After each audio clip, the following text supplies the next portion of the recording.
Gertjie, die brandweerertjie.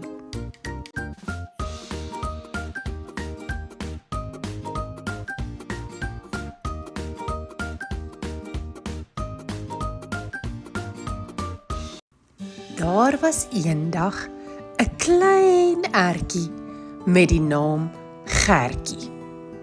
Gertjie was nie soos die ander ertjies in die tuin nie. Terwyl die ander ertjies daarvan gehou het om in die son te lê en te groei, het Gertjie groot drome gehad. Hy wou 'n brandweerman wees. Elke dag het Gertjie na die brandweerstasie gekyk van sy plekjie in die tuin af. Hy het die groot rooi brandweerwaans gesien en die dapper brandweermanne wat gereed was om enige vuur te blus.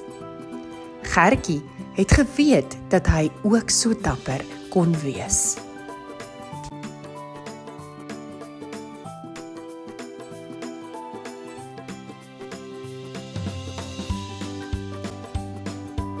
Eendag het 'n groot brand in die tuin uitgebreek.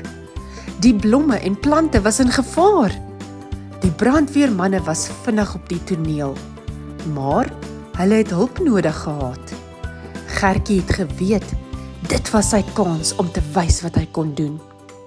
Met 'n groot sprong het Gertjie uit die tuin gespring en na die brandweerstasie gehardloop. Hy het die brandweermanne vertel dat hy wou help. Aanvanklik het hulle gelag, maar toe hulle sien hoe vasberade Gertjie was, het hulle hom 'n kans gegee. Gertjie het 'n klein brandweerman helm gekry en saam met die span gewerk om die vuur te blus. Hy het water op die vlamme gespuit en gehelp om die blomme te red. Almal was verbaas oor hoe dapper en sterk Gertjie was. Toe die vuur uiteindelik geblus was, het die brandweermanne vir Gertjie bedank en hom as 'n ere brandweerman aangewys. Gertjie was so trots.